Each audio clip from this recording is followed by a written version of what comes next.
Chapter number 8 body movements. Last lecture में हमने joints के बारे में एंड कैसे सभी जो क्रीचर्स होते हैं, एनिमल्स होते हैं, ह्यूमन बींग्स में सभी में कैसे वो बॉडी का अपना पार्ट जो है वो मूव कैसे करते हैं उसके बारे में हमने बात की थी।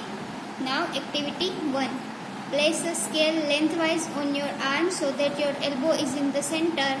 ऐसे फिगर 8.1 में आपको दिखाया गया है, वैसे आपको अपने आर्म के नीचे एक स्केल आपको अपने हाथ की लेंथ की जैसे ही एक स्केल आपको अपने एल्बो के नीचे आपको बांधनी है। Ask your friend to tie the scale and your arm together. Now try to bend your elbow. Are you able to do it? So आपको अपने हाथ के नीचे ऐसे एक स्केल बांधनी है, अपने फ्रेंड की मदद लेकर ऐसे हाथ के नीचे एक स्टिक बांधनी है, स्केल बांधनी है एंड देन आपको अपना हाथ बेंड करने की कोशिश करनी है। तो आप कर पाओगे?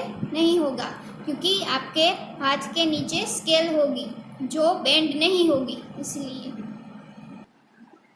Page number 68। Did you notice that we are able to bend or rotate our body in places where two parts of our body seem to be joined together like elbow?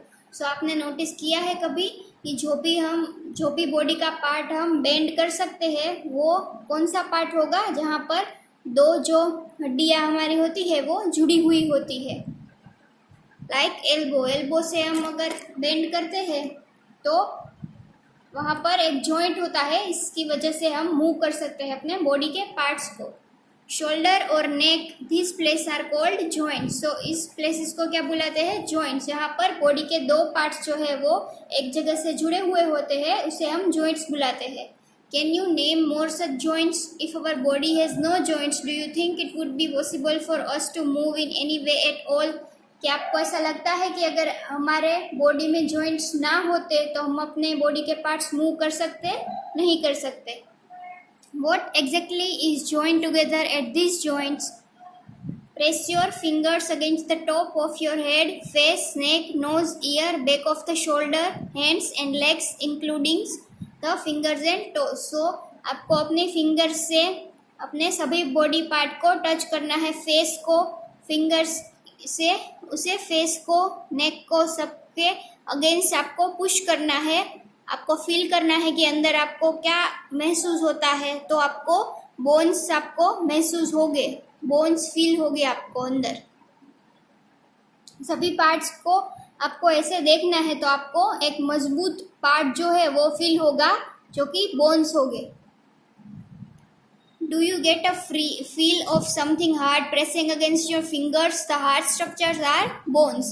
Repeat this activity on other parts of your body. So many bones. So आपको सभी ऐसे body part में, face में, आपके हाथ में, सभी में आप अगर फिंगर से आप पुश करोगे अपने बॉडी पार्ट्स को तो आपको फील होगा कि अंदर एक बहुत ही हार्ड स्ट्रक्चर है जो कि बोन्स है, हड्डियाँ है।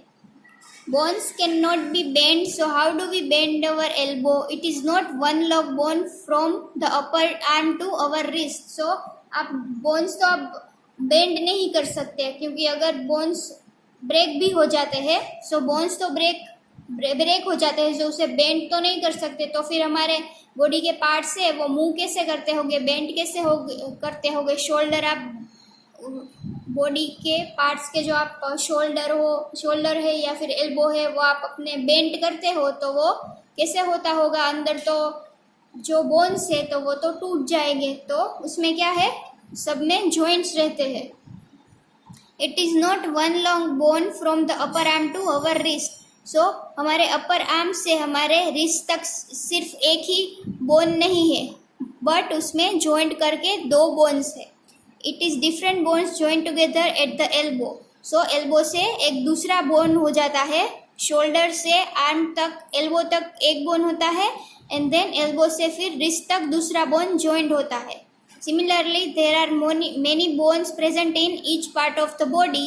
We can bend or move our body at those points where bones meet. So हम कहाँ से अपने बॉडी पार्ट्स को कैसे बेंड कर सकते हैं? जहाँ पर जॉइंट्स होते हैं उसकी मदद से। सिर्फ जहाँ पर दो बोन्स मिलते हैं उसी पार्ट को हम बेंड कर सकते हैं, जिसमें एक पूरा एक बोन हो, जहाँ पर जॉइंट्स ना हो उसे हम बेंड नहीं कर सकते.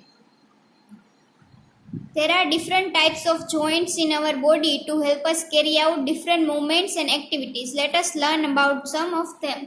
So हमारे बॉडी में डिफरेंट टाइप्स के जॉइंट्स होते हैं, अलग अलग टाइप के जॉइंट्स होते हैं, जिससे हम अलग अलग मूवमेंट्स कर सकते हैं एंड अलग अलग एक्टिविटीज कर सकते हैं. सो उसके बारे में हम नेक्स्ट लेक्चर में पढ़ेंगे.